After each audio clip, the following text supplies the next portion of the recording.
May this Sunday be a day of peace and unity for all families, just as Christ taught us. May we gather in love and harmony, remembering the words of Jesus, "Where two or three are gathered together in my name, there am I in the midst of them." Matthew 18:20. May we humbly learn to forgive one another as he instructed us.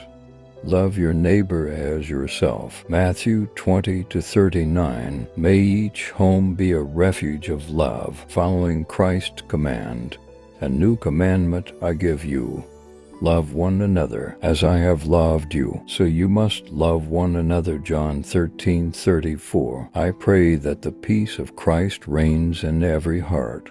May God bless and protect each family, always guiding us on the path of unity and love, bringing serenity and joy to everyone's home on this blessed day.